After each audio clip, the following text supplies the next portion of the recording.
Assalamualaikum warahmatullahi wabarakatuh. Waalaikumsalam warahmatullahi wabarakatuh. Mohon maaf Pak Ustadz jika ada kekurangan, kami mengajukan beberapa pertanyaan.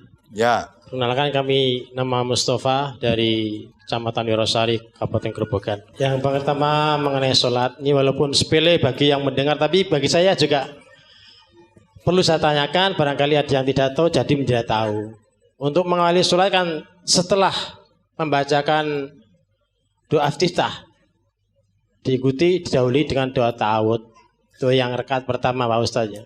Apakah untuk rakaat berikutnya juga diiringi dengan doa ta'awud atau tidak? Itu yang pertama. Kemudian yang kedua masalah puasa Pak Ustadz.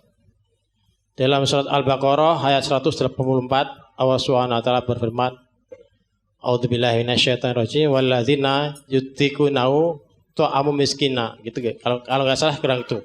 Jadi fityatun waladina yutiqunahu fityatun ta'amu miskin. Ya. Bagi mereka yang berat menjalankan, hendaknya membayarkan fidyah atau memberi maskan kepada seorang miskin. Nah, yang saya kurang paham tentang berat menjalankan, bisa berpuasa tapi berat menjalankan.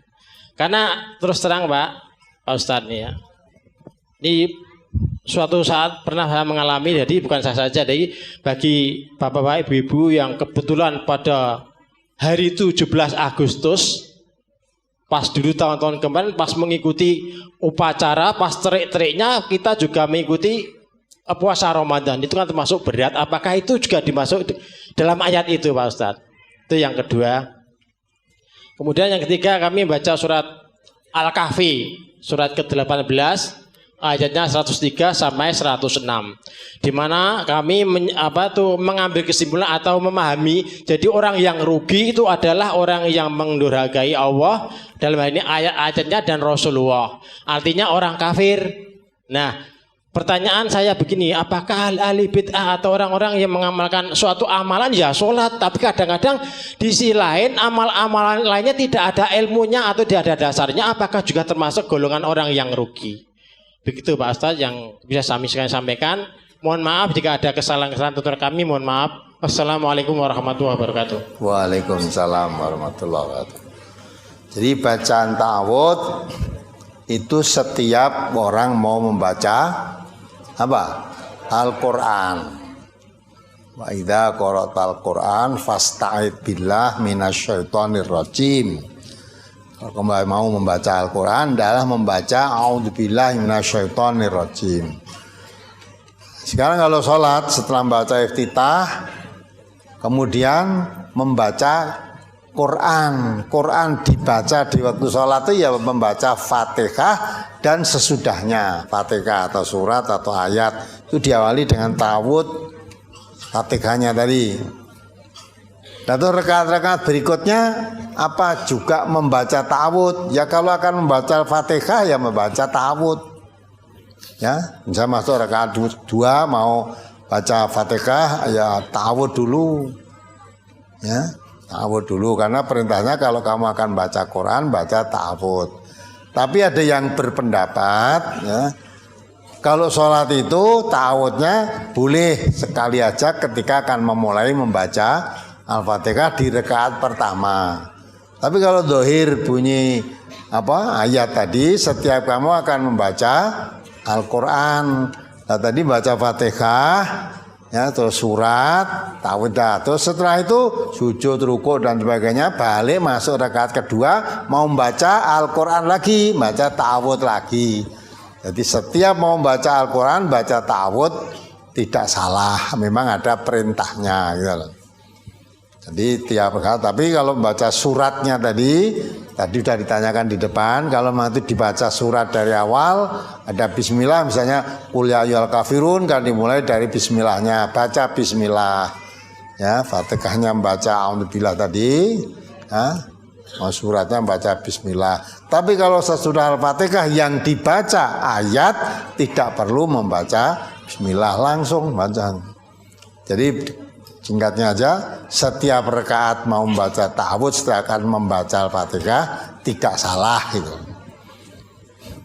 Kemudian yang kedua, Wa 'alal ladzina yutiqunahu fidyatun ta'amu miskin. Dalam hadis diterangkan yang termasuk di situ apa? Yutiqunahu itu orang menyusui, orang hamil itu menyusui, hamil kalau orang tua yang sudah tua betul. Ya, puasa itu bisa dilakukan, tapi berat sekali, berat. Juga orang yang memang pekerjaannya berat, bekerja berat, bekerja di tambang atau di anu berat lah menggali. Oh, memang pekerjaan itu maishahnya, ya, maishahnya berat. Sehingga dengan bekerja itu karena pekerjaannya memang berat, ditambah puasa tambah berat lagi. Kalau dipaksa-paksa ya kuat tetapi rekoso banget. Nah, maka Islam membolehkan tidak usah puasa, tapi mengganti puasa itu diganti dengan membayar fidyah, memberi makan orang miskin. Lah sekarang kalau beratnya karena upacara, ya, upacara. Lah upacara kok nanti direwangi berat? Ya, upacara itu dalam hadis, dalam Quran tidak masuk itu. Tidak ada, ya. Lah nek kira upacara kepanas terus berat ngeyup. Ngeyup. Ya, apa Mbak Payung. Tuh nanti kalau ngeyup diingatkan yang lain, wah aku ora kuat aku. Nek tak teruske posoku ngumedhot ya gitu. Dadi nek medhot sing poso mergone upacara itu enggak ada benarnya. Ya, maka usul aja kan nek upacara diusulke karo panitia upacara. Ya, upacara aja panas-panas. Nek perlu dijokke ben rada esuk. Ya. Wah, lah ini detik-detik proklamasi jam 10. Ya jam 10 ning paling banter jam 11 rampung gitu loh. Rasa pidato suwe-suwe. Nah, kalau memang harus panjang begitu, maaf saya ini puasa nanti saya enggak kuat rasa melu upacara. Ora melu upacara apa dosa toh? Tidak. Ya mungkin disengeni atasane. Di sini atasannya ngomong saya sedang puasa, kalau saya berdiri tempat panas selama tidak kuat gitu loh. Puasa saya jadi berat. Gitu. Nah, terus panitia ngomong, ya ini puasa ora poso sik. Gampang wae kowe, gitu. Ora poso tanpa alasan yang dibenarkan oleh agama itu, walaupun 1 hari ditukar sepanjang masa tidak spot, tidak sah gitu. Ya, dari orang berbuka puasa tanpa sebab yang dibenarkan oleh agama, disaur sepanjang masa itu rasa, berarti dosa. Maka itulah kita harus bersendiri. Ya, jadi yang termasuk berat itu memang bekerja berat, ya, pekerjaannya memang berat dan pekerjaan itu suatu kewajiban untuk mencarikan nafkah anak dan istri. Kalau saya tidak kerja, tidak dapat hasil. Nah bagaimana? Tapi kalau bekerja puasanya berat, maka boleh tidak puasa, diganti puasanya itu dengan fidyah. Orang hamil juga begitu. Saya kalau hamil dengan puasa itu berat sekali. Menyusui apalagi. Saya kalau menyusui anak itu walaupun sahurnya 2 piring, nih sudah disusu anak luwe. Nah, terus tadi ra kuat. Ya, sehingga ngangkat kuping we abot. Wah, ngurus mangan grigah ngono. Nah, itu berarti kamu berat, boleh tidak puasa. Itu. Kemudian dalam surat Al-Kahfi ya, ayat 103. Coba dibaca ayatnya itu. Hal munabiukum bil ahsarina a'mala gitu kan. Surat Al-Kahfi surat ke-18 ayat 103 104. A'udzu billahi minasyaitonir rajim. Qul hal nunabbiukum bil akhsarina a'mala alladzina dhalla sa'yuhum fil hayatid dunya wa hum yuhsinuna annahum alladzina dhalla sa'yuhum fil hayatid dunya wa hum yahsabuna annahum yuhsinuna sun'a. Ulaika alladzina kafaru bi ayati rabbihim wa liqa'ihi fahabitat a'maluhum fala nuqimu lahum yaumal qiyamati wazna. Katakanlah Muhammad, apakah perlu kami beritahukan kepadamu tentang orang yang paling rugi perbuatannya, yaitu orang yang sia-sia perbuatannya dalam kehidupan dunia, sedangkan mereka mengira telah berbuat sebaik-baiknya. Mereka itulah orang-orang yang mengingkari ayat-ayat Tuhan mereka dan tidak percaya terhadap pertemuan dengannya. Maka sia-sia amal mereka, dan kami tidak memberikan penimbangan terhadap amal mereka pada hari kiamat. Jelas itu ayatnya, sudah jelas kan? Ada natnya enggak itu? Terhadap pertemuan dengannya, maksudnya tidak beriman kepada hari kiamat. Terus? Di ayat 105. Tidak ada lagi yang lain? 103 tidak ada catatan kakinya. Oh ya. Jadi itu sifatnya umum. Apakah kamu mau saya beritahukan kepada ya Muhammad, orang yang rugi, yaitu berbuatnya sia-sia, tapi dia merasa berbuat sebaik-baiknya. Saya merasa berbuat itu sebaik-baiknya. Tentu akan mengharapkan dapat pahala sebesar-besarnya. Tapi perbuatan yang kamu lakukan itu sia-sia. Sia-sianya karena apa? Mungkin kamu berbuat baik tapi salah niatmu salah. 3 kelompok yang dikatakan oleh Nabi kita Muhammad SAW, amalnya baik semua.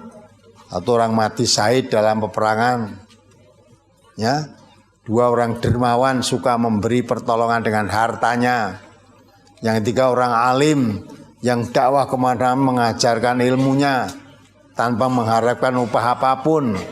Ya, semua orang mengatakan itu orang baik, tapi ternyata dikatakan oleh Rasulullah orang ini yang pertama-tama masuk neraka. Walaupun amalnya baik, dia merasa yang dilakukan suatu kebaikan. Ya, tapi masuk neraka yang pertama, niatnya yang salah loh. Karena salah niat rusak amalnya. Ya? Maka orang yang berbuat mendapat nilai kebaikan dari Allah itu, apalagi bentuk ibadah ya, niatnya halus lurus. Inna sholati wa nusuki wa mahyaya wa mamati lillah. Semua harus lillahi rabbil alamin. Tidak pamrih apa-apa. Lah ini seorang mati syahid dalam peperangan tadi, dia kepingin saya maju dalam peperangan biar saya dikatakan pemuda yang gagah berani, pemberani gitu loh. Yang dermawan tadi juga kepingin saya memberi pertolongan, harta saya banyak ini biar saya disebut sebagai dermawan. Walaupun sudah mati nanti disebut-sebut dermawan. Yang orang alim mengajarkan ilmunya tanpa harapan upah dari manusia, tapi niatnya biar saya disebut ulama besar, disebut orang alim, ya, termasuk orang ibadah haji, ya, haji keluarkan dana, keluarkan tenaga, keluar pikiran, buang waktu. Tujuannya apa? Supaya nanti pulang disebut Pak Haji. Nah itu sudah semua didapat itu, sebutan Pak Haji ya dapat. Kamu mati orang dermawan tadi yang memberi sambutan ketika mau diangkat mau kuburan itu memberi sambutan, kita kehilangan seorang dermawan. Disebut dermawan toh? Ya, ulamanya juga disebut. Tak kehilangan seorang ulama besar, apalagi ulama dermawan sisan dan dia dakwahnya itu manusia taunya dohir. Tapi Nabi kita menerangkan, ketahuilah orang ini karena niatnya supaya mendapat sebutan dermawan, supaya mendapat sebutan orang alim, supaya disebut sebagai seorang pemberani, panggilkan malaikat, seret orang ini ke neraka. Jadi perbuatan yang dilakukan sia-sia kan. Juga kalau kita melakukan suatu perbuatan ibadah yang tidak dicontohkan dari perintah oleh Nabi. Nabi mengatakan man amila amalan laisa alaihi amruna fahuwa raddun. Siapa melakukan suatu perbuatan ibadah yang tidak diperintahkan Nabi, tidak dicontohkan Nabi, fahuwa raddun. Raddun itu ditolak. Ditolak itu berarti kan sia-sia. Sudah beramal ditolak amalnya, sia-sia. Nah inilah. Maka siapa Nabi diberitahu, maukah kamu saya tunjukkan orang yang perbuatannya sia-sia? Nah itu tadi. Maka kalau kita beribadah, semaksimalnya berusaha mengetahui tuntunan. Ya, jangan membuat cara ibadah sendiri. Nabi kita sudah mengatakan, ini saya bacakan lagi hadisnya, bukan dari saya ya. Nanti dari Allah, dari Rasulullah ini. Inna ahdatsal hadithi kitabullah. Wa khairul hadyi hadyu Muhammadin. Syarul umur muhdatsatuha. Wa kullu muhdatsatin bid'ah. Wa kullu bid'atin dhalalah. Wa kullu dhalalatin finnar. Ini hadis Nabi. Sesungguhnya sebaik-baik ucapan, sebaik-baik hadis, ucapan atau perkataan itu adalah kitabullah, maksudnya Al-Quran. Di Quran itu sebaik-baik ucapan karena ucapan Allah, tidak ada yang salah. Semuanya benar, bahkan diterangkan la roiba fih, tidak diragukan kebenaran Al-Quran, kan semuanya benar. Itu harus yakin itu. Sebaik-baik petunjuk Rasulullah, maka Allah mengangkat Rasulullah sebagai uswatun hasanah liman kana yarjullah wal yaumil akhir. Jadi orang yang mengharapkan pahala atau balasan amalnya itu dari Allah, ambillah contoh mensuri teladani Rasulullah, mengikuti apa yang dari Rasulullah. Terus kelanjutan hadis tadi, ya, wasyarul umur muhdatsatuha. Sejelek-jelek urusan ibadah itu yang muhdats, yang baru. Zaman Nabi tidak ada, zaman sahabat tidak ada, sekarang ada. Ini ibadah yang baru. Itu sejelek-jelek urusan ibadah. Ya. Wa kullu muhdatsatin dhalalah. Semua ibadah yang baru itu sesat. Ditolak dan sesat. Ya. Wa kullu dhalalatin finnar. Setiap yang sesat itu masuk neraka. Maka sudah melakukan ibadah, sudah melakukan sungguh-sungguh, akhirnya masuk neraka. Berarti perbuatannya sia-sia. Mengapa sia-sia? Karena tidak mengikuti apa yang dicontohkan dan diperintahkan oleh Nabi. Nabi.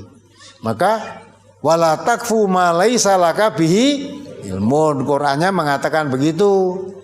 Jangan kamu melakukan sesuatu ibadah yang kamu belum tahu ilmunya. Nah, padahal tidak nyebut ibadah kok kamu sebutnya ibadah. Yang dimaksud urusan ibadah. Karena urusan dunia Nabi kita mengatakan dalam sabdanya, ya, masalah dunia itu, ya, antum a'lamu bi amri dunyakum. Kamu lebih mengetahui tentang urusan duniamu. Maka kalau dunia Nabi tidak banyak mengatur, tapi urusan dunia dibebaskan pada kita. Selama tidak ada larangan, urusan dunia itu boleh dilakukan. Maka berulang kali saya katakan, kalau kita akan melakukan urusan dunia, jangan tanya tuntunan. Tapi ada larangannya apa tidak? Selama tidak ada larangan berarti boleh. Tapi kalau urusan ibadah, jangan tanya larangan. Tanya tuntunannya ada apa tidak. Kalau tidak ada tuntunannya jangan dilakukan. Karena nanti inna sam'a wal basara wal fuada kullu ulaika kana anhu mas'ula. Surat Bani Israil ayat 36. Ya, nanti pendengaran, penglihatan akan ditanya. Kamu kok melakukan seperti itu? Mendengar keterangannya siapa? Kamu melihat ibadah kok seperti itu, melihat prakteknya siapa? Kamu melakukan ibadah seperti itu, memahami ajarannya siapa? Itu akan ditanya nanti oleh Allah. Maka kita melakukan ibadah itu tahu dulu ilmunya. Nah kalau dulu belum tahu ilmunya, sudah melakukan ibadah, ya terus cari ilmu. Setelah dapat ternyata apa yang dilakukan itu keliru, tidak ada tuntunannya, tinggalkan, ganti yang sesuai dengan ilmunya. Ya. Nah, kalau bacakan hadis ini aja terus bid'ah meneh. Nah, Wong pancen nune hadis ngono mbok arteke piye coba? Apa ndak boleh? Padahal hadis itu benar. Harusnya kalau hadis ini berulang kali dibaca, kalau orang ingin perbuatannya tidak sia-sia, ingin berhasil dengan baik, koreksi. Oh, ternyata ibadah yang saya lakukan selama ini tidak ada tuntunannya. Oh, itu salah. Oh, nanti ditolak. Saya akan berubah mengikuti ibadah yang bertuntunan. Ya, jangan ikut-ikut surasah Quran hadis. Mbah-mbah dhisik ya warisane gini kok. Ah gitu lah. Nek ngono aja ngaku agamamu Islam. Kalau agama Islam itu ya diperintahkan suruh mengikuti Quran dan sunnah Nabi. Lah terus kalau suruh Quran dan sunnah kamu jawabnya bal natabi'u ma alfaina ma alaihi alfa apa? Abana ya jangan, aja ngaku Islam. Coba dibaca surat Luqman ya. 21 itu.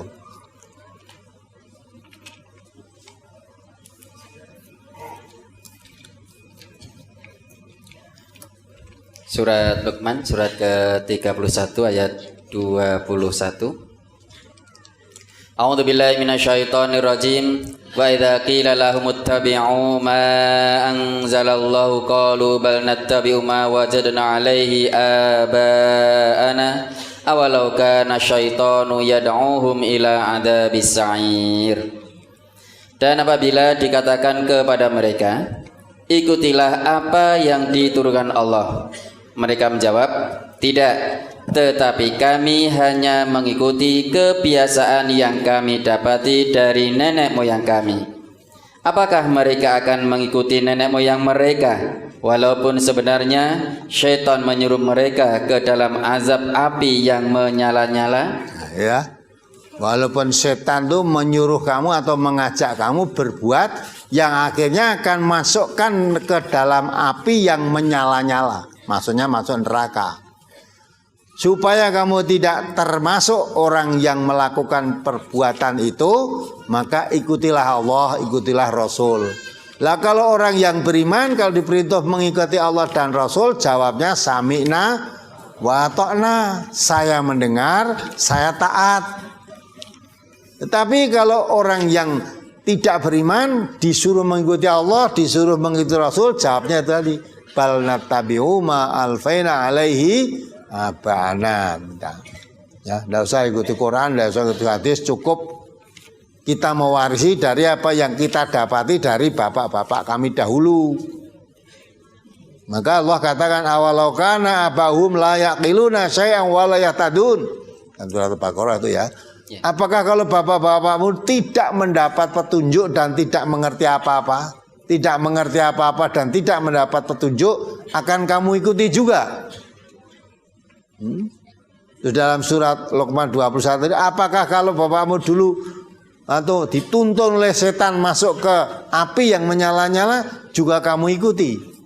Nah itulah, maka kita perlu hati-hati. Jadi perbuatan yang sia-sia di itu, maksudnya suatu perbuatan ya dikira perbuatannya baik padahal membawa kecelakaan, membawa kesengsaraan. Karena gue kan sia-sia, yang diharap-harapkan suatu kebaikan ternyata dapatkan sesuatu yang membawa kepada dosa. Coba satu Al-Maidah, coba dibaca 104 itu. Surat Al-Maidah surat kelima ya 104. Wa idza qila lahum ta'alu ila ma anzalallahu wa ila ar-rasuli qalu hasbuna ma wajadna 'alaihi aba'ana awalau kana aba'uhum la ya'lamuna syai'aw wa la yahtadun. Dan apabila dikatakan kepada mereka, marilah mengikuti apa yang diturunkan Allah dan mengikuti Rasul, mereka menjawab, cukuplah bagi kami apa yang kami dapati nenek moyang kami mengerjakannya. Apakah mereka akan mengikuti juga nenek moyang mereka, walaupun nenek moyang mereka itu tidak mengetahui apa-apa dan tidak pula mendapat petunjuk? Ya. Jadi kalau kamu orang Islam, perintahkan ini ikuti Allah dan ikuti Rasulullah. Nah, kalau kamu orang Islam betul, jawabnya samina wa ata'na. Nah, kalau kamu disuruh ngakunya orang Islam, diajak mengikuti Allah dan Rasul, jawabnya kok tidak. Saya cukup mengikuti mbah-mbah saya dulu. Ya. Agama yang diwariskan mbah-mbah saya dulu begini, ya itu yang saya dapat. Sampai Allah katakan, nek mbahmu indisi orang untuk petunjuk dan tidak mengerti kebenaran, apa ayat akan kamu ikuti juga? Awalokana abahum layakiluna syai'an wa la yahtadun. Tidak mengerti apa-apa dan tidak mendapat petunjuk. Apa kamu ikuti juga? Nah, itu pertanyaan kita. Maka kalau beribadah jangan ikuti baik. Jangan ikuti ustate. Tapi kalau ibadah itu ikutilah Rasulullah sallallahu alaihi wasallam sebagai uswatun hasanah. Di samping itu yang diwariskan oleh Rasulullah itu dengan jaminan lantadilu, kamu tidak akan sesat kalau mengikuti yang diwariskan oleh Rasulullah yaitu Al-Quran dan Sunnah, dijamin lantadilu, tidak akan sesat. Mafhumul khalafahnya, kalau kamu menyalahi, menyimpang dari aturan Allah dan Rasulnya, pasti masuk neraka, sesat. Maka Nabi mengatakan, kullu ummati yadkhulunal jannah. Semua umatku masuk surga.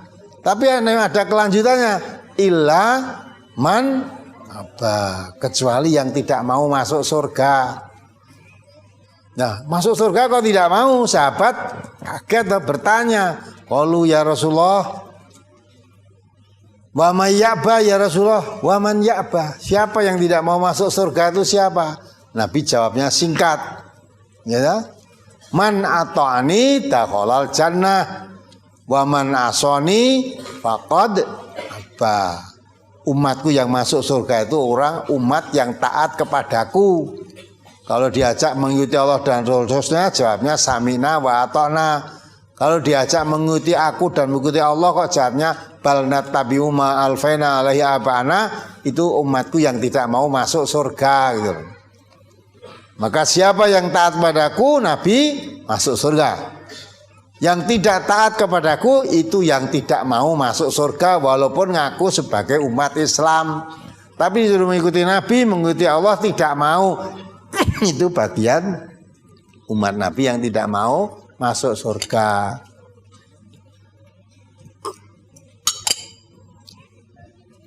Itu siapa?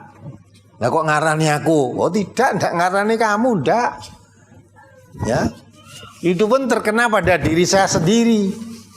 Kalau saya sebagai umat Nabi Muhammad kepingin masuk surga, tentu berusaha untuk mengikuti Allah dan Rasulnya, untuk mengikuti sunnahnya. Nah, untuk mengikuti sunnah Nabi dan mengikuti Allah, kitab Al-Quran tidak mungkin kalau tidak mau mempelajari. Jadi orang yang masuk surga tanpa Quran, tanpa sunnah tidak mungkin. Nah, kita belajar itu untuk menuju ke sana. Maka kalau ayat Quran dibacakan, hadis bacakan itu mengenai siapa saja. Nah, siapa yang merasa terkena dengan Quran itu, dengan hadis itu, koreksi diri. Wah, berarti perbuatan saya selama ini salah itu. Mulai hari ini saya akan berubah. Saya tinggalkan yang salah, kayak ikuti tuntunan. Harusnya gitu. Orang kok dibaca malah gedeng. Bid'ah meneh, bid'ah neh. Ya. Jadi bid'ah jangan dicampur aduk. Kita urusan khusus, urusan ibadah. Ojo terus nyerekal apa-apa bid'ah. Gitu. Naik pesawat haji bid'ah. Mau naik bis bid'ah. Kalau zaman Nabi itu reneng numpak pesawat dalam haji, semua naik unta. Duninya nggon Qur'ane yo naik unta. Ya. Unta yang kurus karena datang dari daerah yang jauh. Dari yang jauh. Nah, itu urusan kamu naik pesawat terus hajimu kamu lakukan sakarepe dhewe, lah itu yang tidak boleh. Tapi haji harus mengikuti manasik yang dicantumkan Rasulullah. Ya, misalnya di situ ada tawaf. Ya. Tawaf itu Ka'bah di sebelah kiri kita apa di sebelah kanan kita? Kiri. Ya. Kiri. Ka'bah di sebelah kiri. Terus kamu mbak dhewe, mosok wabahi rumah ibadah kok dikiwa. Sekarang kamu membuat saiki dari di kanan kita lah, kamu membuat sendiri. Itu rumah sama apik, itu syarul umur. Yang kamu lakukan sia-sia, tambah dosa, sesat. Nah itu. Jadi jangan kalau mau ibadah haji ya, dah ikuti. Perkara sampainya kita ke kan sana, naik apa silakan, naik kapal boleh, naik pesawat boleh, tapi ibadahnya jangan terus diwawahi. Sa'i juga begitu. Ya, kita bilang sa'i itu dari Bukit Sofa ke Bukit Marwah. Itu dahulu dimulainya dari mana? Sofa Marwah atau Marwah Sofa? Sofa ke Marwah. Ora beda tekane aku tak mulai saka Marwah ini. Enggak boleh. Enggak boleh. Lempar jumroh ben cepet 7 krikil balangke pisan. Wes, pisan kan yang 7 cacahe. Itu namanya kamu membuat sendiri. Ya, sia-sia itu kamu buat itu. Timbang batak ping 7 ya kesuwen wong cacahe 7 diitung wis bener lemparke. Ya, enggak sah itu. Tidak sekedar tidak sah, itu termasuk perbuatan sia-sia. Termasuk itu syarul umur.